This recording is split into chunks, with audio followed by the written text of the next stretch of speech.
Well, I bought a little bit more silver today, and I never got these kind of coins. Well, it's going to take, I don't know, a few weeks to get here, probably, because, they have coins in stock. There's a lot of out of stock coins. I saw that. But, I never got any of the Morgan silver dollars, like the generics. I thought those were cool, so I got some of them. And, as some person did remark, it's like when you stop thinking about the dollar cost so much and really what you're in the battle for, you would just keep accumulating silver. It's, hey, you got to fight the fight. Actually, if you're going to really be hardcore, you would say, I'm not taking any fiat money for my labors. I'm only taking silver. But that's not going to happen right away. But, actually, if it gets really down to hardcore, that would be the way to throw the whole freaking banking establishment out the window. You basically say, these are my tools, these are my, hey, banksters, go build your own bridges and stuff like that. You can go build it with electrons and paper, right? Because the world of reality is the physical world, and the world of physical silver is reality. It's like we don't live in a paper and electronic world. I mean, I think, the area of communications, though, is paper and electronic. Yes, that undoubtedly, communications.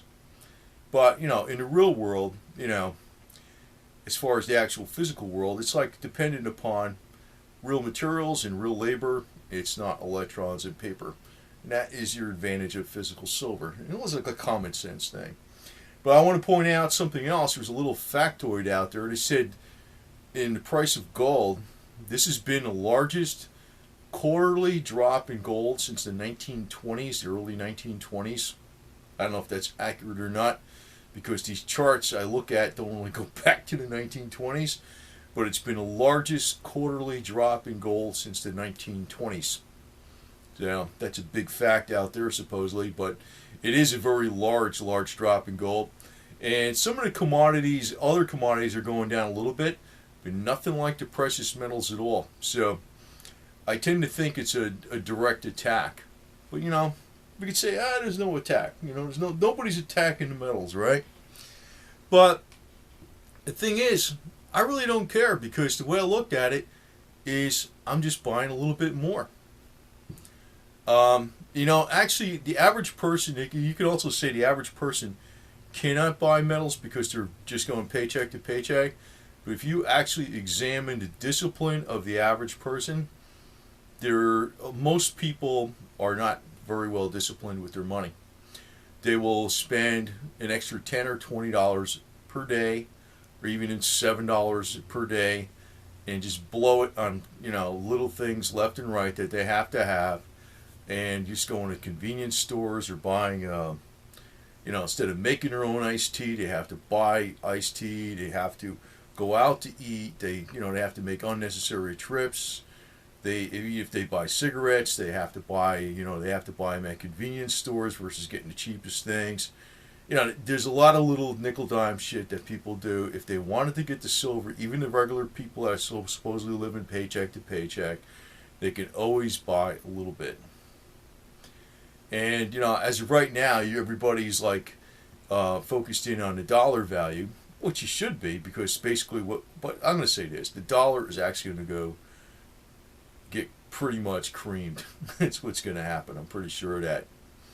So you got to hedge against, because let me put it this way: if you look back in history, right now the dollar looks like supreme reign everywhere, but if you look back even in 2008, even like before, gold was going up in early 2008, silver was doing pretty good. But forget about that. Even look at the euro. It looked like the dollar was the thing that was on the ropes, and the euro was the thing that was the safety. The euro was like, 150, it was $1.50 to €1 or something around there, wasn't it, for a while? So things I think are going to change, though. And, you just don't know, because the unexpected always was what happens. The beauty of silver is that it's outside the BS. Because if you own it, you have it, and you're locked and loaded, you have it, or whatever the hell it is, you have it. That's exactly what it is. So just that's a common sense point.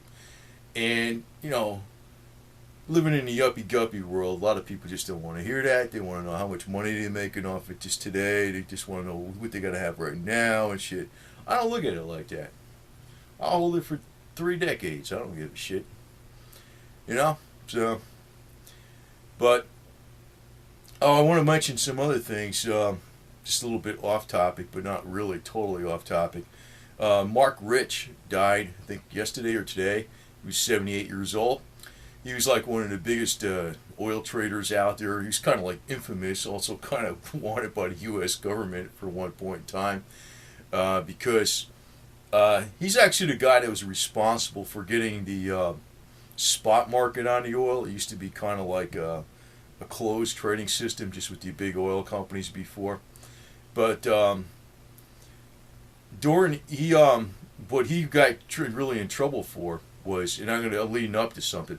What he got in trouble for was that he was selling Iran's oil or something like that, or buying Iran's oil when there was supposed to be an embargo against Iran. This is during the time when they had the embassy crisis, and they had the Iraq-Iran war was going on. And basically, this thing with Iran's been going on since like the 70s, right? It hasn't been going on for the last few years. But basically, he was basically buying Iran's oil at that time. So, but it was President Clinton, when he left office, that gave him a full pardon.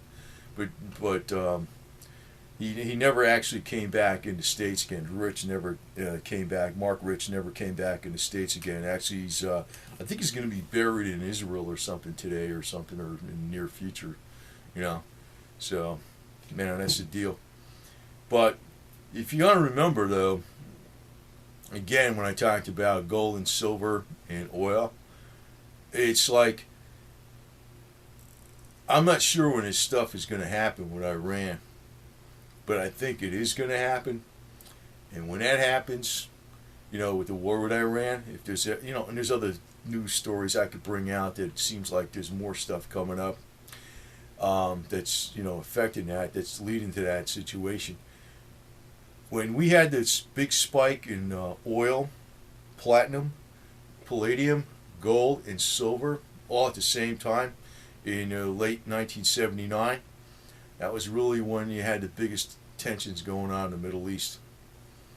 So I think when this situation, when Iran blows up finally, it's going to be major,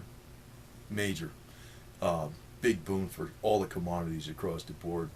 And you're going to be, if you bought silver like today, or maybe, I don't know if it's going to go down even more from here, but if you bought silver today, you're going to be glad you did, man, later on.